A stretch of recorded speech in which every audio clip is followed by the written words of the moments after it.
नमस्कार दोस्तों, डेट आज की देखो 23 सितंबर 2024 है। स्वागत है आपका एटोरियल डिस्कशन में। डिस्कशन स्टार्ट करने से पहले कोट देख लीजिए रविंद्रनाथ टैगोर जी का। Let us not pray to be sheltered from dangers but to be fearless when facing them. Tagore ji देखो ये कहते हैं, हम ना भगवान से प्रार्थना करते हैं कि भगवान हमें खतरों से बचाना, जबकि देखो हमें प्रार्थना ये करनी चाहिए कि जब खतरों का हम सामना करें तो उस समय हम निडर हों, फियरलेस हों। लाइफ में देखो चैलेंजेस तो आएंगे ही आएंगे, चुनौतियां तो आएंगी ही आएंगी। अगर आप जीवन में कुछ भी नहीं कर रहे हो, घर से बाहर ही नहीं निकल रहे हो, कुछ भी रिस्क नहीं ले रहे हो तो अलग बात है। अदरवाइज देखो लाइफ तो चैलेंजेस से भरी हुई है, तो आपको चैलेंजेस से कोई नहीं बचा सकता। चैलेंजेस तो आएंगे, लेकिन फर्क यहां पे एटीट्यूड का है। कुछ लोग चैलेंजेस को ना बहुत पॉजिटिव माइंडसेट से लेते हैं कि अरे ठीक है ना, चलेगा, करेंगे, देखेंगे। और कुछ जो होते हैं उनका माइंडसेट नेगेटिव होता है। वो बोलते हैं मेरे साथ ही ऐसा क्यों होता है, मेरे साथ मेरी किस्मत खराब है, ऐसा ऐसा वो उनकी सोच होती है। तो देखो जब हम तैयारी करते हैं दुनिया भर के चैलेंजेस आते हैं हमारे साथ। तो मैं तो देखो दिन रात स्टूडेंट से मिलता हूँ, हर प्रकार के चैलेंजेस। जिनका प्री क्लियर हो गया है उनको मेंस का चैलेंज, कईयों का बेचारों का प्री नहीं क्लियर हो रहा है काफ़ी समय से पूरी मेहनत करने के बावजूद। जो बिगनर हैं उनको आंसर राइटिंग में दिक्कत आ रही है। हर तरफ चैलेंजेस ही चैलेंजेस हैं। तो देखो खतरे तो हैं लाइफ में, बट खतरों का हम सामना करें पॉजिटिव माइंडसेट के साथ में, निडर होके, फियरलेस होके। ये हमारी स्ट्रेटजी होनी चाहिए। आज द हिंदू में 3 आर्टिकल्स हैं, तीनों डिस्कस करेंगे इंपॉर्टेंट वाले। सबसे पहले इंपॉर्टेंट आर्टिकल है नेशनल सिक्योरिटी स्ट्रेटजी से संबंधित। काफ़ी चर्चा में है, काफ़ी समय से मैं सोच रहा था इस पे डिस्कशन होनी चाहिए, आज आ गया, डिस्कस करेंगे। दूसरा आर्टिकल, लेबनान में जो पेजर्स और वॉकी टॉकीज में इजराइल ने ब्लास्ट करवाया ना, इसका पैसेंजर सिक्योरिटी पे क्या नेगेटिव इंपैक्ट पड़ेगा। और सबसे लास्ट में fact check unit central government ने इस्टेब्लिश की थी, अब इनको बंद करवा दिया है बॉम्बे हाईकोर्ट के एक वर्डिक्ट ने। डिस्कस करेंगे पूरा मामला है क्यों ये बंद करवाया गया। थोड़ा सा अवेयरनेस है। कुछ बच्चों को डाउट होता है कि पीडीएफ कहाँ मिलेगी। देखो जो डेली की पीडीएफ्स है ना, वो इस चैनल पे आपको मिल जाएगी। कमेंट बॉक्स में आपको लिंक भी मिल जाएगा, सुमित रेवरी वाला जो चैनल है। और जो बड़े नोट्स हैं, जैसे अभी मेंस के पेपर हो रहे हैं और मेंस के पेपर से रिलेटेड समरीज, कुछ मॉडल आंसर टाइप बड़ी बड़ी चीज़ें, प्रहार, उड़ान, वो आपको इस चैनल पे मिलती हैं। तो आप दोनों चैनल्स ज्वाइन कर लीजिए। और देखो एक खास बात ये है कि अभी जो मेंस के पेपर हो रहे हैं ना, आपने वो पेपर्स देखे ही होंगे। अब देखिए कितने सारे जो क्वेश्चंस हैं वो आसानी से सोल्व कर सकते हो। अगर आप डेली बस एडिटोरियल डिस्कशन भी आप देख रहे हो ना, तो आप देखिए कितने सारे क्वेश्चंस आप सोल्व कर सकते हो आसानी से। तो ये फ़ायदा होता है डेली हम एडिटोरियल डिस्कशन अगर आप कंसिस्टेंटली फॉलो करते हो, क्योंकि देखो ऑलमोस्ट पूरा मेंस का जो सिलेबस है ना वो आपका रिवाइज हो जाता है अगर आप कंसिस्टेंट हो तो। ठीक इसी प्रकार से देखो अपना प्रीलिम के लिए भी एक डेली इनिशिएटिव है करंट अफेयर प्लस, जिसमें हम डेली बेसिस पे प्रीलिम के करंट अफेयर्स डिस्कस करते हैं और प्रीलिम का जो स्टैटिक पोर्शन है उसे भी रिवाइज करते हैं। इसके अलावा weekly notes, weekly test, monthly test, बहुत कुछ चीज़ें हैं। मतलब फोकस इसी चीज़ पे है कि धीरे धीरे करके बस आपका प्री में जो चुनौतियाँ आप फेस करते हो वो चुनौतियाँ आप ना फेस करो। इसलिए देखो डेली अगर 1 घंटा आप निकाल सकते हो तो आप इस इनिशिएटिव को जरूर ज्वाइन कीजिए। चलिए डिस्कशन स्टार्ट करते हैं। हमारी आज के डिस्कशन में first important article national security strategy की आवश्यकता से संबंधित है। आप देखो सिलेबस में ना जीएस पेपर 3 के इस टॉपिक से आर्टिकल को रिलेट कर सकते हो। क्या कंटेस्ट है, देखो एक बार फिर से हमारे देश में ना डिबेट चल रही है। अलग अलग आर्टिकल्स के थ्रू राइटर्स ये डिमांड कर रहे हैं कि इंडिया को ना अपनी एक नेशनल सिक्योरिटी स्ट्रेटजी की आवश्यकता है। अभी आप देखो हो क्या रहा है हमारे पड़ोस में। देखिए जो ट्रेडिशनल हमारे दुश्मन है ना, जैसे बांग्लादेश में बांग्लादेशी नेशनल पार्टी है, जमात इस्लामी पार्टी है, ये मजबूत हो रहे हैं। तो इंडिया की सिक्योरिटी को एक बार फिर से थ्रेट है। और जो हमारे नए एलाइज हैं, नए एलाइज जैसे देखो यूएसए है, जापान है, अभी वो कमिट नहीं कर रहे हैं कि साउथ एशिया में वो भारत के साथ मिल के काम करेंगे। हम अभी फ़िलहाल $4 ट्रिलियन की इकोनॉमी बनना चाहते हैं नियर फ्यूचर में। वैसे टारगेट $5 ट्रिलियन का है, बट नियर फ्यूचर में पहले तो $4 ट्रिलियन बनेंगे ना। लेकिन ये जो जर्नी है काफ़ी डिसरप्ट हुई है। यूक्रेन और रशिया के बीच में वार के कारण। इकोनॉमी देखो किसी भी देश के लिए ना सबसे इंपॉर्टेंट चीज़ है, क्योंकि इकोनॉमी स्ट्रोंग है, आपके पास में पैसा है, तभी तो आप ministry of health, ministry of defence सबको एलोकेट कर सकते हो। इसको ना हम पॉइंट वाइज फॉर्म में डिस्कस कर लेते हैं, जैसा हमने पहले किया था। ये देखो पॉइंट यहाँ से आपको याद हो जाएंगे ना। जैसे देखो, neighbourhood in flux, old enemies growing stronger, new allies are not fully committed. ठीक है, सारे जो पॉइंट मैंने बोले वो पॉइंट वाइज फॉर्म में हैं। तो इसके बाद देखो राइटर ये बोलती हैं, सबसे पहले ना हमें नेशनल सिक्योरिटी को डिफाइन करना होगा। सबसे बड़ी चुनौती है ही ये कि नेशनल सिक्योरिटी को कैसे डिफाइन किया जाए, नेशनल सिक्योरिटी के अंदर क्या क्या आता है। ये जो कंसेप्ट है ना नेशनल सिक्योरिटी का, ये वेरी करता रहता है। आज के समय में नेशनल सिक्योरिटी में आप क्लाइमेट चेंज को भी एड्रेस करोगे, पहले नहीं किया करते थे। और अलग अलग देशों ने ना नेशनल सिक्योरिटी स्ट्रेटजी में अलग अलग चीज़ें बोली हैं, वो अभी हम डिस्कस भी करेंगे। लेकिन कुल मिला के अगर जनरलाइज करें तो नेशनल सिक्योरिटी में ये सारी चीज़ें आती हैं। इकोनॉमिक स्ट्रेंथ क्या है, defence capabilities, diplomatic relations, threats, values and interest. आप अगर नेशनल सिक्योरिटी को डिफाइन करो ना, तो क्लियरली ये डिफाइन करो कि हमारे लिए ये चीज़ प्रायोरिटी है। फॉर एग्जांपल, अगर हम इंडो पैसिफिक रीजन पे ज़्यादा फोकस करते हैं ना, तो फिर हम रिसोर्सेज सबमरीन्स पे ज़्यादा एलोकेट करेंगे, शिप बिल्डिंग पे ज़्यादा रिसोर्सेज हम एलोकेट करेंगे। तो मतलब नेशनल सिक्योरिटी में पता होना चाहिए कि रिसोर्सेज किसको ज़्यादा दिए जाएं, प्रायोरिटी क्या होनी चाहिए रिसोर्स एलोकेशन में। तो कुल मिला के पॉइंट ये है कि नेशनल सिक्योरिटी को डिफाइन करने में चैलेंज आते हैं। अब आप यूएसए का एग्जांपल लीजिए। यूएसए ने अपना national security strategy document release किया। फोकस किस चीज़ पे किया? फोकस इस चीज़ पे किया यूएसए की ग्लोबल लीडरशिप को मेंटेन किया जाए। उस डॉक्यूमेंट में यूएसए ने ना वैल्यूज और नेशनल इंटरेस्ट को ना बैलेंस करने की कोशिश की है।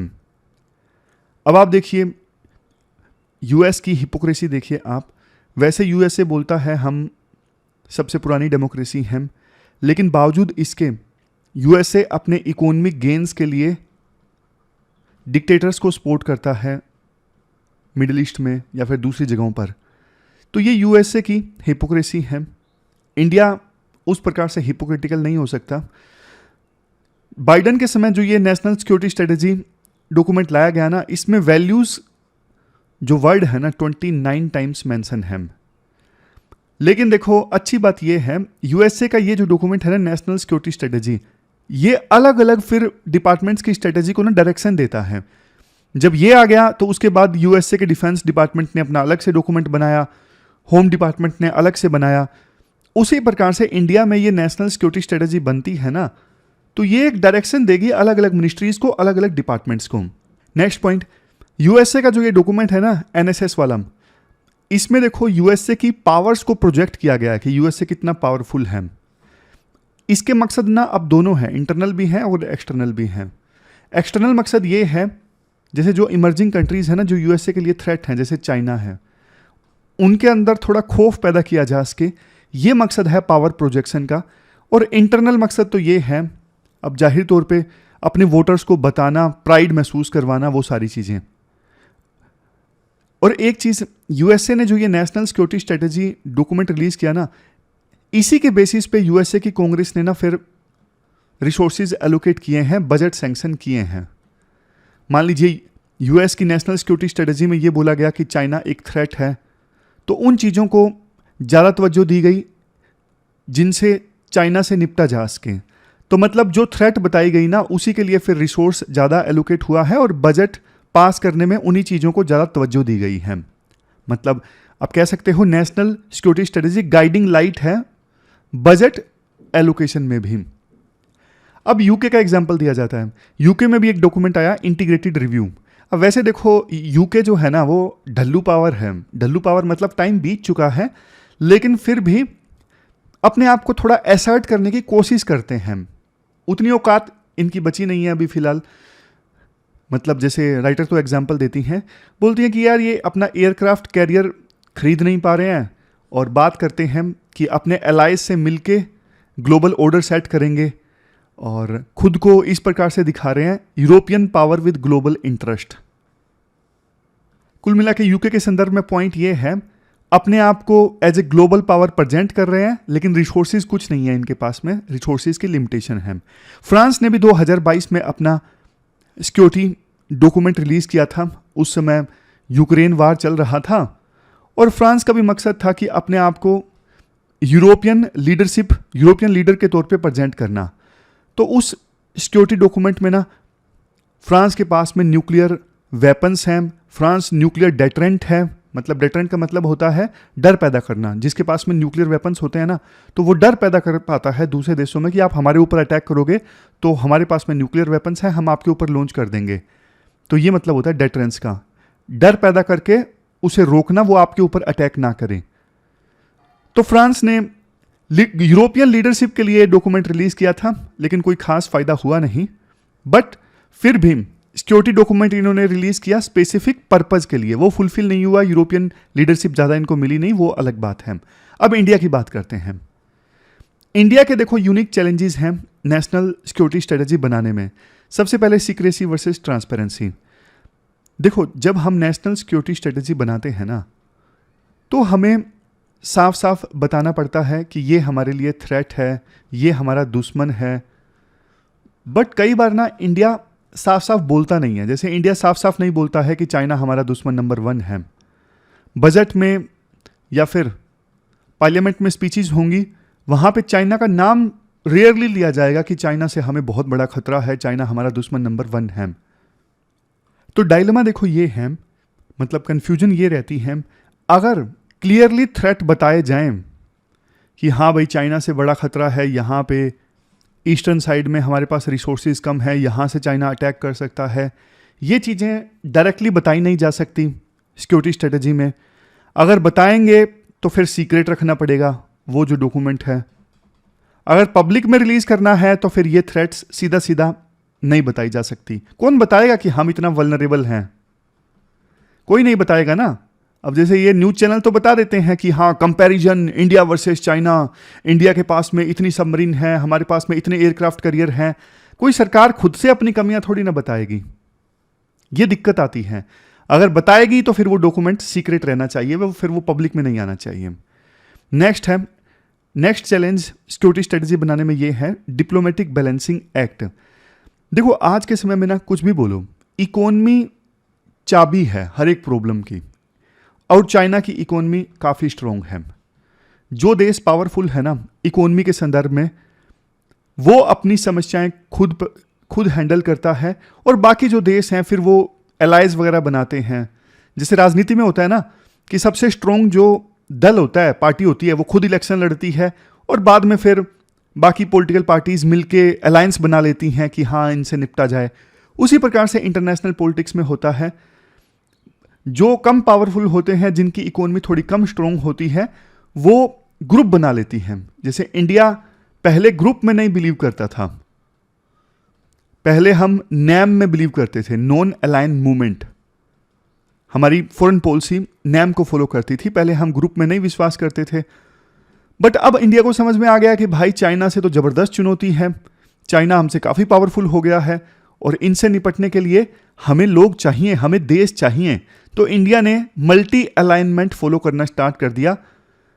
जो देश मिले वही सही है, जो मुश्किल की घड़ी में हमारा साथ देश के, जो एज ए बैकअप का काम कर सके क्राइसिस में, उस देश के साथ हम अपने संबंध अच्छे रखेंगे। तो अब इंडिया बल्कि मल्टी अलाइनमेंट को फॉलो कर रहा है।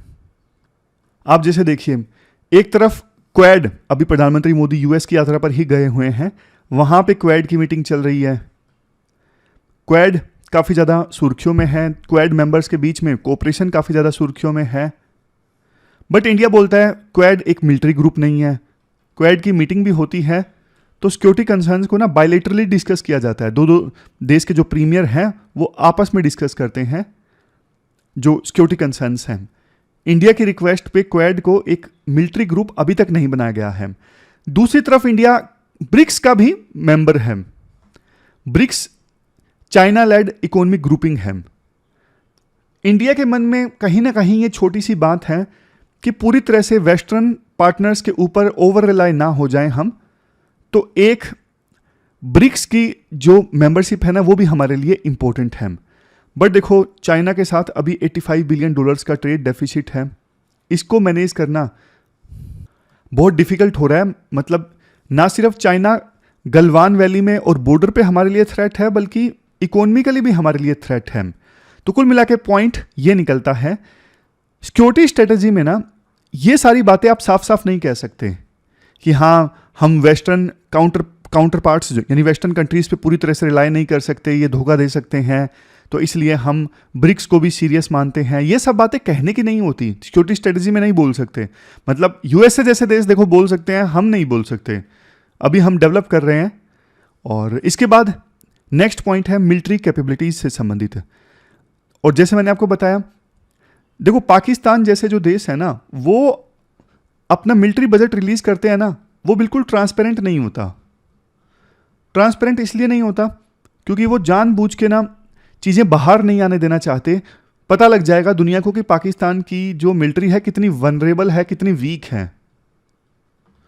तो उसी प्रकार से नेशनल सिक्योरिटी स्ट्रेटेजी में आप देखो अपनी शॉर्टकमिंग्स को, अपनी कमियों को डायरेक्टली एक्नोलेज करोगे, उसकी संभावना कम रहती है। जैसे सबमरीन्स के मामले में चाइना से कंपेयर करें तो हमारे पास में 1/4 सबमरीन है। शिप बिल्डिंग की कैपेबिलिटी तो और भी कम है। वारशिप्स को कमीशन करने में काफी डिले होता है। तो अगर ये सब बातें इंडिया नेशनल सिक्योरिटी स्ट्रेटेजी में बोलेगा तो फिर तो देखो हमारी जो वल्नरेबिलिटीज हैं, कमियां हैं, वो एक्सपोज हो जाएंगी। तो ये भी एक चैलेंज है। उसके बाद देखो नेक्स्ट चैलेंज ये है डोमेस्टिक पॉलिटिकल कंसिडरेशंस। अब जैसे देखो यूएसए ने तो अपनी पावर को बढ़ा चढ़ा के बताया ताकि डोमेस्टिकली जनता को खुश किया जा सके, और जनता मांगती भी है ये सब चीज़ें कि सिक्योरिटी स्ट्रेटजी में आप इंडिया की पावर को शो करो ताकि सोशल मीडिया पे उस पर वीडियोस बन सकें। देखो कुछ चीज़ें हमारी अच्छी भी हैं, जैसे हमने बांग्लादेश में इंटरवेंशन किया था 1971 में, बांग्लादेश को हमने आज़ाद करवाया, जबकि यूएसए तो अफगानिस्तान में 20 सालों तक रहा, कुछ नहीं कर सका, वापस तालिबान सत्ता में आ गया। बट हम हमारी चेस्ट थंपिंग नहीं कर सकते, बहुत ज़्यादा करेंगे तो अब बांग्लादेश में हालात चेंज हो चुके हैं। बांग्लादेश में हम यूँ बोलेंगे कि हमने आज़ाद करवाया, बहुत ज़्यादा हमारी चेस्ट थंपिंग करेंगे तो रिलेशंस ख़राब हो सकते हैं। तो थोड़ा सा बैलेंस करने की आवश्यकता है। बहुत ज़्यादा चेस्ट थंपिंग ना कई बार पड़ोसी देशों को जहाँ जहाँ हमने काम किया है उनको नाराज कर देती है। जैसे आपको बताऊँ एक बात, 2015 में ना नेपाल में भूकंप आया था, तुरंत की तुरंत इंडिया ने मदद भेजी। अब मदद भेजी तो हमारा जो मीडिया है ना पूरा दिन यही दिखा रहा कि इंडिया के प्लेन उतरे, मुसीबत में काम आया भारत, नेपाल ने भारत को दोस्त नहीं माना, फिर भी हम उनकी हेल्प कर रहे हैं। पूरे दिन यही मीडिया कवरेज रहती। बाद में ना नेपाल ने बोला कि यार तुम लोग ना ह्यूमिलिएट कर रहे हो, मतलब मदद की तो ज़रूरत है लेकिन ऐसा मत करो, मदद दे रहे हो ठीक है, बार बार चेस्ट थंपिंग ये गलत है। तो लास्ट में देखो इंडिया के नेशनल सिक्योरिटी स्ट्रेटजी के जो की कंपोनेंट्स हैं उनको मैं समराइज कर देता हूँ। राइटर जो बोलते हैं इकोनॉमी पे फोकस होना चाहिए। स्ट्रॉन्ग इकोनॉमी देश की सोवरेनिटी, इंटीग्रिटी को प्रोटेक्ट करने के लिए फाउंडेशन है। इकोनॉमी के बिना कुछ भी नहीं है। प्रायोरिटाइज करो नेशनल सिक्योरिटी स्ट्रेटजी में लिमिटेड रिसोर्सेज जितने भी हैं आपके पास में, किस चीज़ के लिए आप रिसोर्स ज़्यादा एलोकेट करोगे वो आप डिसाइड कर लो। फिर होता क्या है, देखो इकोनॉमी जब हमारी स्ट्रॉन्ग होगी ना तभी हम कुछ कर पाएंगे ग्लोबल लेवल पे भी। गरीब देशों की कोई ऑटोनॉमी नहीं होती, कोई फॉरेन पॉलिसी में वो अपनी मनमानी नहीं कर पाते। गरीब जो देश होते हैं वो तो मोहताज होते हैं, कोई मदद कर दे बस बहुत है। नेक्स्ट है डिफेंस स्ट्रेटजी। क्लियरली आप बताओ थ्रेट्स क्या हैं, और हर एक सर्विस को ना आप काम एलोकेट कर दो, टास्क एलोकेट कर दो कि आपको ये करना है, इस थ्रेट से निपटना है, इस प्रकार से सिक्योरिटी इंश्योर करनी है। और हर एक सर्विस को आप काम एलोकेट करोगे तो उसी हिसाब से आप उनको उनकी जो नीड्स हैं इक्विपमेंट संबंधित वो पूरा करने की कोशिश करो, और जहां पे कैपेबिलिटी गैप है उसे रिकॉग्नाइज करो और उसे एड्रेस करने की आवश्यकता है। जैसे इंडो पैसिफिक का एग्जांपल मैंने पहले भी दिया। इंडो पैसिफिक पे इंडिया फोकस करता है तो सबमरीन पे फोकस करे, फिर शिप बिल्डिंग पे ज़्यादा फोकस करे, इनके लिए ज़्यादा रिसोर्सेज एलोकेट करे। नेक्स्ट है फॉरेन पॉलिसी फ्लेक्सिबिलिटी। थोड़ी चीज़ें हमें ना वेग रखने की आवश्यकता है ताकि समय आने पे अपना स्टैंड चेंज किया जा सके। अब देखो यूक्रेन रशिया वार है, अगर हमने ये बोला होता कि हम डेमोक्रेसीज को सपोर्ट करेंगे या फिर हमने ये बोला होता कि हम जो देश दूसरे देश की सोवरेनिटी का वायलेशन करेगा तो हम उसको क्रिटिसाइज करेंगे, तो यूक्रेन रशिया वार में फिर इंडिया न्यूट्रल रह ही नहीं पाता। तो थोड़ा तो इंडिया को डिप्लोमेटिक फ्लेक्सिबिलिटी मेंटेन करके रखनी है सिक्योरिटी स्ट्रेटेजी में, ताकि समय आने पे नेशनल इंटरेस्ट के हिसाब से स्टैंड लिया जा सके। अलग अलग ग्लोबल पावर्स के बीच में रिलेशन को बैलेंस करना है, mainly values and interest. IR में इंडिया की कोर वैल्यूज क्या है वो डिफाइन करना होगा, जिससे इंडिया बड़ी बड़ी बातें नहीं करता, वासुदेव कुटुंबकम, पूरा वर्ल्ड एक फैमिली है, उस टाइप की वैल्यूज कि जो सी लॉज हैं वो सुरक्षित रहने चाहिए, उस पर कोई देश एग्रेसिवनेस शो ना करे जैसे चाइना जैसे देश हैं। इंप्लीमेंट कैसे की जाए नेशनल सिक्योरिटी स्ट्रेटेजी, कॉन्फिडेंशियल रखो। बेशक आप अलग अलग मिनिस्ट्रीज और इंस्टीट्यूशंस को अलग डायरेक्टिव दे दो, लेकिन नेशनल सिक्योरिटी स्ट्रेटेजी को आप छुपा के रखो, सीक्रेट रखो। और नेशनल सिक्योरिटी काउंसिल सेक्रेटरीट को बनानी चाहिए नेशनल सिक्योरिटी स्ट्रेटेजी, मतलब इनको लीड करना चाहिए। पहले देखो नेशनल सिक्योरिटी से संबंधित ना काफ़ी सारे डॉक्यूमेंट्स हैं, लेकिन वो अलग अलग हैं, बट एक ये डॉक्यूमेंट बनेगा नेशनल सिक्योरिटी स्ट्रेटेजी, इसमें सब कुछ आ जाएगा, डिफेंस एस्पेक्ट भी आ जाएगा, इकोनॉमी एस्पेक्ट भी आ जाएगा, हेल्थ एस्पेक्ट भी आ जाएगा, सारे एस्पेक्ट एक ही डॉक्यूमेंट में आ जाएंगे। और अलग अलग मिनिस्ट्रीज जो एनुअल रिपोर्ट या सर्वेज प्रेजेंट करती है ना, सबको इंटीग्रेट किया जा सकेगा इस नेशनल सिक्योरिटी स्ट्रेटेजी में। कुछ स्पेसिफिक सजेशंस, जैसे कि देखो सिंपल रखो, बड़े बड़े जैसे ब्यूरोक्रेट कई बार वर्ड इस्तेमाल कर लेते हैं ना, वैसे वेग वर्ड्स इस्तेमाल मत करो, जहां जरूरत है सिर्फ वहीं करो। जैसे बैलेंस इस्टेब्लिश करने की आवश्यकता है विभिन्न देशों के साथ में रिलेशंस में। अदरवाइज सिंपल रखो, डॉक्यूमेंट को कंसाइज रखो, बहुत ज़्यादा बल्कि मत रखो, स्पेसिफिक रखो, बताओ क्या एक्शन लेना है, क्या प्रॉब्लम है। जैसे हम आंसर्स लिखते हैं ना यूपीएससी में, तो मतलब वैसी ही नेशनल सिक्योरिटी स्ट्रेटेजी बनानी चाहिए ब्यूरोक्रेट्स को। और कॉन्फिडेंशियल रखो, बाद में लास्ट में तो वो इंटीग्रेट करो हर एक डायमेंशन को, फाइनेंस, मिलिट्री, डिफेंस, सब कुछ। तो ये पूरा आर्टिकल हमने डिस्कस किया, चलते हैं आगे। इसके बाद नेक्स्ट आर्टिकल देखो पैसेंजर सेफ्टी से संबंधित है। अपना सिलेबस में जीएस पेपर सेकंड के इस टॉपिक से और इवन जीएस पेपर 3 सिक्योरिटी से भी इस आर्टिकल को रिलेट कर सकते हो। क्या कंटेस्ट है, देखो लेबनान में जिस प्रकार से पेजर्स और वॉकी टॉकीज में ब्लास्ट करवाया ना इजराइल में, तो राइटर कहते हैं इसकी ना बहुत डीप कंसिक्वेंसेस देखने को मिलेंगे पैसेंजर सेफ्टी पर। इसको भी हम थोड़ा पॉइंट वाइज फॉर्म में डिस्कस करेंगे ताकि आप पॉइंट्स को यूज़ कर सको आंसर राइटिंग्स में। तो इंट्रोडक्शन में राइटर के द्वारा ये बोला जाता है, अभी लेबनान में इजराइल के द्वारा एक्सप्लोजन्स करवाए गए पेजर्स में और वॉकी टॉकीज में ये देखो नए प्रकार का थ्रेट इमर्ज होके आया है, और फ्यूचर में ना ये इजराइल ने शुरुआत की है और फ्यूचर में ये अलग अलग देशों के द्वारा अपनाया जाएगा। खास करके बहुत बड़ा रिस्क पैदा हो गया है कि फ्लाइट्स में भी इस प्रकार के ब्लास्ट जो हैं वो करवाए जा सकते हैं। इजराइल ने क्या करवाया, जो ये वॉकी टॉकीज या फिर पेजर्स थे उनमें एक कोड इम्प्लांट करवाया और एक एक्सटर्नल सिग्नल की सहायता से ब्लास्ट करवा दिया। अब इसका फ्लाइट सेफ्टी पर क्या असर पड़ेगा, आप एक थोड़ा बैकग्राउंड समझिए। देखो 1970s में और 80s में वर्ल्ड में ना काफ़ी फ्लाइट्स हाईजैक होना स्टार्ट हो गई थी। सरकारों से अपनी मांगें मनवाने के लिए बहुत सारे ग्रुप्स फ्लाइट्स हाईजैक करने लगे। इंडिया में भी फ्लाइट्स हाईजैक हुई थी, इंडिया में तो 1999 में भी फ्लाइट हाईजैक हुई।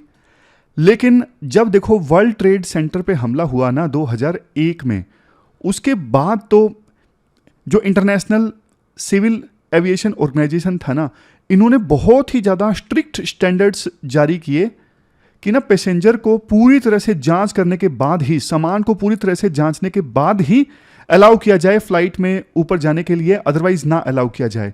और ये जो सिक्योरिटी प्रोटोकॉल है ना, ये इंटरनेशनल सिविल एविएशन ऑर्गेनाइजेशन समय समय पे अपडेट भी करता रहता है। आप अगर गए होंगे फ्लाइट में तो आपने देखा होगा कितना स्ट्रिक्ट जांच होती है। इन हादसों की वजह से जो ये प्लेन हाईजैक हुए, वर्ल्ड ट्रेड सेंटर वाला हादसा हुआ, इनकी वजह से ना बल्कि प्लेन में यात्रा करने का जो पूरा एक्सपीरियंस है ना वो ख़राब हो गया, क्योंकि सिक्योरिटी जांच में ना बहुत टाइम लगता है। सब कुछ आप अपना लैपटॉप बैग से बाहर निकालो, बेल्ट वगैरह पर्स वगैरह अलग से रखो एक ट्रे में। देखो ज़रूरी है ये सिक्योरिटी के लिए, बट पैसेंजर्स के दृष्टिकोण से देखें तो उनका जो पूरा एक्सपीरियंस है वो ख़राब हो जाता है फ्लाइट में यात्रा करने का। ट्रेन में यात्रा करना ज़्यादा आसान रहता है। सामान वगैरह की इतनी स्ट्रिक्ट चेकिंग नहीं होती। तो ये क्यों हुआ? ये इसीलिए हुआ कि कुछ ग्रुप्स ने फ्लाइट्स की सिक्योरिटी का मिसयूज किया, तभी आवश्यकता पड़ी कि इतनी स्ट्रिक्ट चेकिंग होनी चाहिए। तो अब इजराइल ने इस प्रकार से ब्लास्ट करवाए हैं ना, इसका असर भी एयरपोर्ट पे सिक्योरिटी पे और ज्यादा पड़ेगा। अब ना और ज्यादा जो ये डिवाइसेस है ना ले जाने बैन हो जाएंगे, और ज्यादा स्ट्रिक्ट चेकिंग होगी। इंडिया में पता कंसर्न्स क्या है? इंडिया में कंसर्न ये है, जैसे 1989 में तो सिर्फ 5 कैटेगरीज के पैसेंजर्स को एग्जम्पशन थी कि उनको अपनी सिक्योरिटी जांच नहीं करवानी पड़ती थी, बाद में गवर्नर्स को भी ऐड कर दिया था।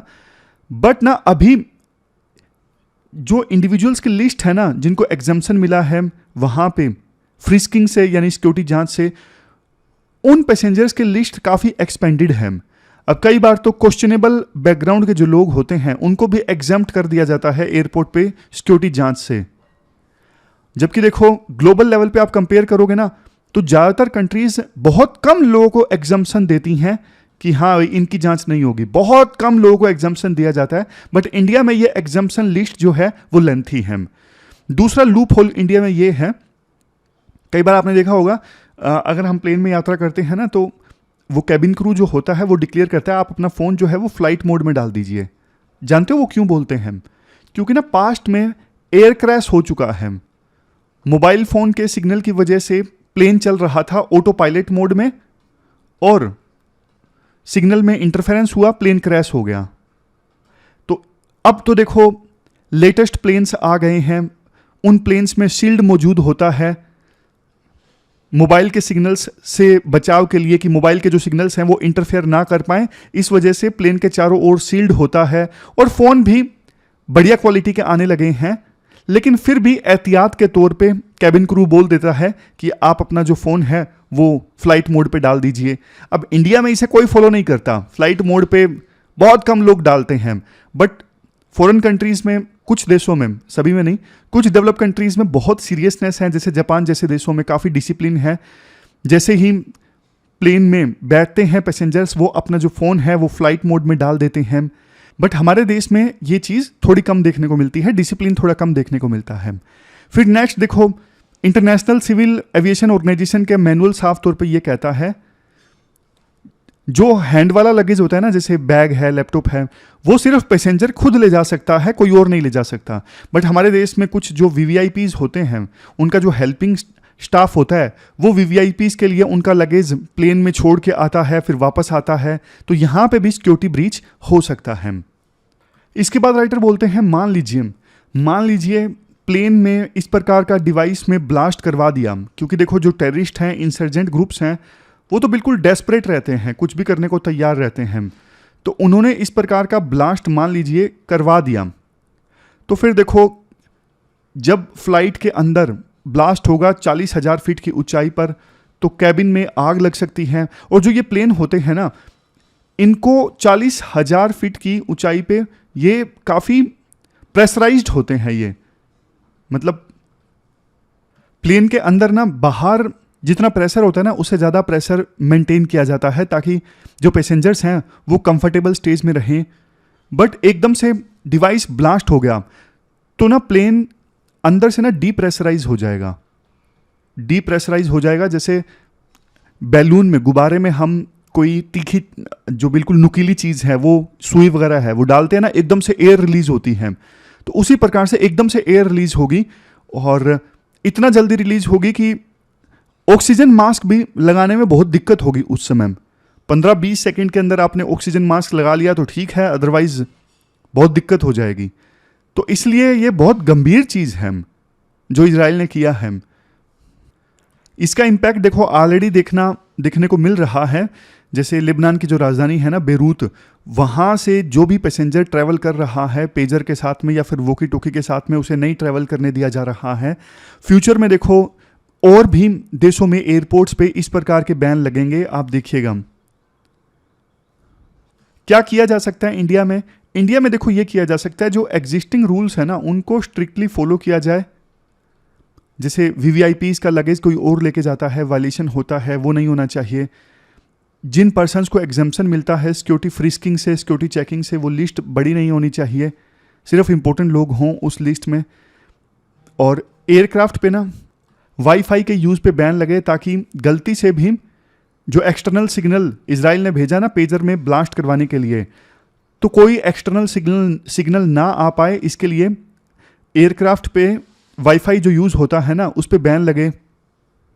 इसके अलावा एयरपोर्ट्स के अराउंड भी सिग्नल शील्ड लगाई जाए। 5G देखो अभी आ रहा है, तो 5G में भी ना एविएशन सेफ्टी को बैलेंस किया जाए, स्पीड जो बढ़ेगी 5G से उसको बैलेंस किया जाए एविएशन सेफ्टी के साथ में। जैसे स्टेप्स लिए गए थे, मतलब एयरपोर्ट्स के नज़दीक 5G को अलाउ करने के लिए पहले सरकार ने बोला था उन कंपनीज को कि आप सेफ गार्ड लीजिए ताकि मिसयूज़ ना हो, तो सेफ गार्ड्स लिए गए थे। लास्ट में बात आती है role and responsibility scheme. Government का रोल होना चाहिए प्रोएक्टिव सेफ्टी मेजर ले सरकार। एयरलाइन इंडस्ट्री के सामने चैलेंज ये है, जो थ्रेट्स इवोल्व हो रही है ना उसके हिसाब से अपने आप को अडेप्ट करें, और पैसेंजर्स की रिस्पॉन्सिबिलिटी होनी चाहिए जो भी उनको बोला जा रहा है उसको वो फॉलो करें। फ्लाइट मोड में बोला जा रहा है तो फ्लाइट मोड में डाला जाए। तो ये पूरा आर्टिकल हमने डिस्कस किया, चलते हैं आगे। इसके बाद नेक्स्ट आर्टिकल देखो, फैक्ट चेक यूनिट्स को बंद करने से संबंधित है। आप सिलेबस में ना जीएस पेपर सेकंड के इस टॉपिक से आर्टिकल को रिलेट कर सकते हो। देखो बैकग्राउंड बताता हूँ। 2023 में ना सेंट्रल गवर्नमेंट ने आईटी रूल्स को अमेंड किया था और अमेंड करके एक यूनिट इस्टेब्लिश की थी। यूनिट का नाम था फैक्ट चेकिंग यूनिट। ये यूनिट क्या करती थी?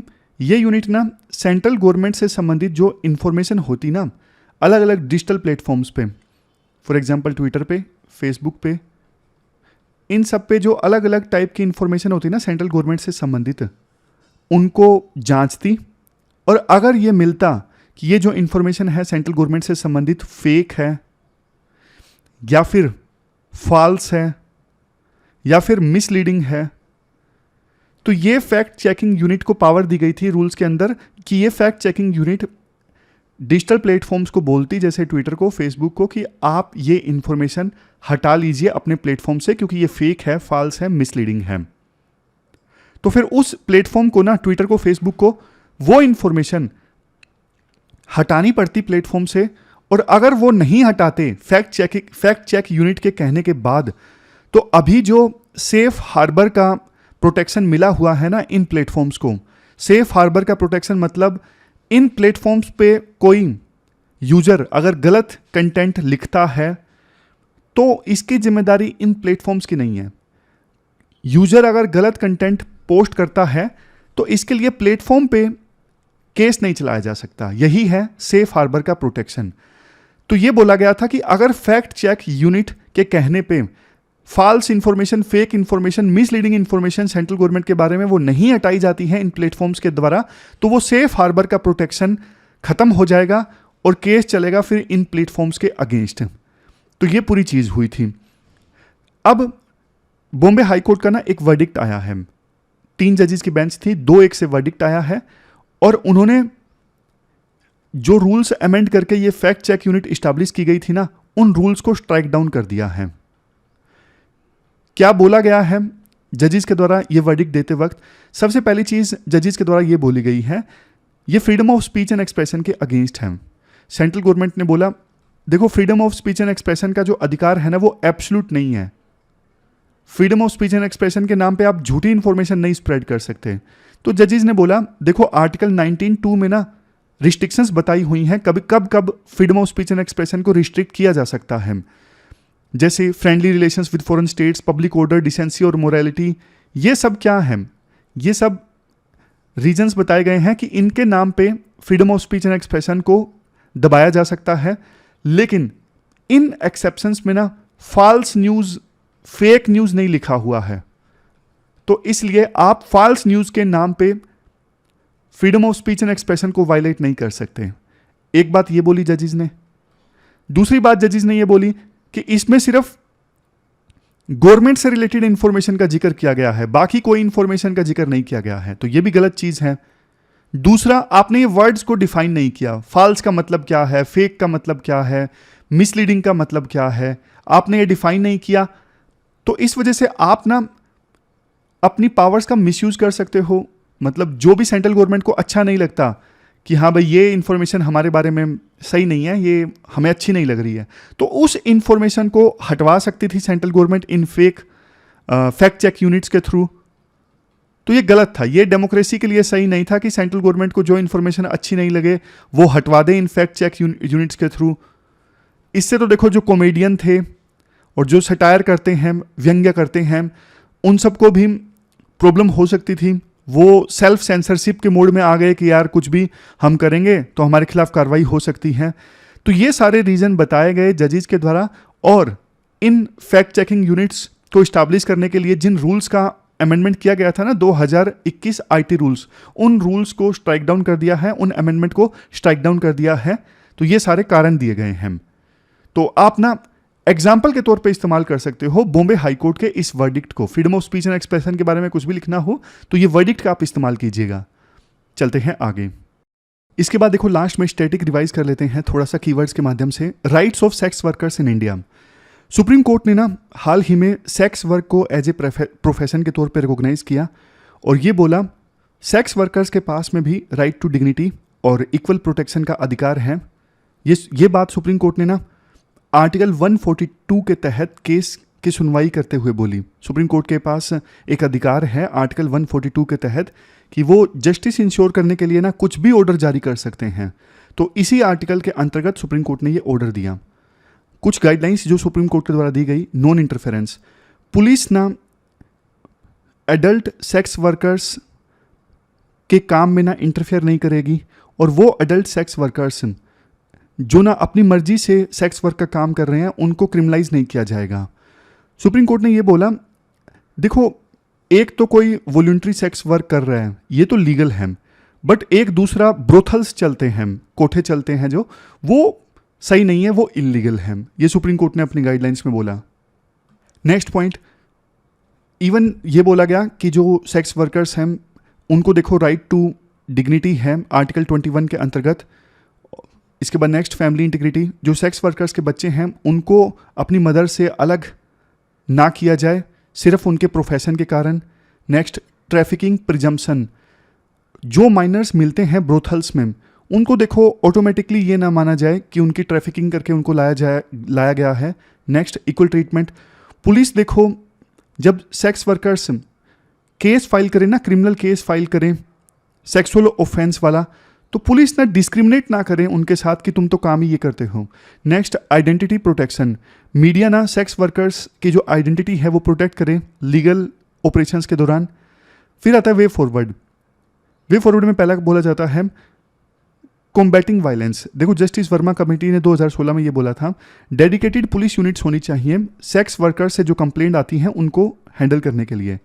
नेक्स्ट हेल्थ केयर एक्सेस, ये इंश्योर किया जाए जो भी सेक्स वर्कर्स हैं उनको हेल्थ केयर सर्विसेज की एक्सेस मिले। जैसे देखो सेक्सुअली ट्रांसमिटेड डिजीज़ हैं उनकी स्क्रीनिंग होनी चाहिए, दूसरे भी प्रिवेंटिव मेजर्स लिए जाएं।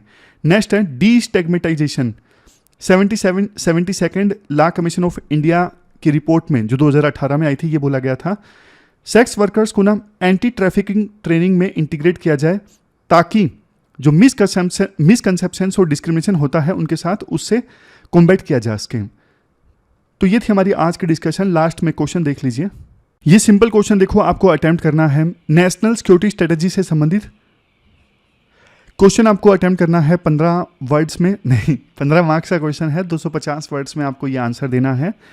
और ठीक है, मिलते हैं कल फिर एक इंपॉर्टेंट डिस्कशन के साथ। तब तक आप अच्छे से पढ़िए, इस क्वेश्चन का आंसर दीजिए। Thank you very much for discussion.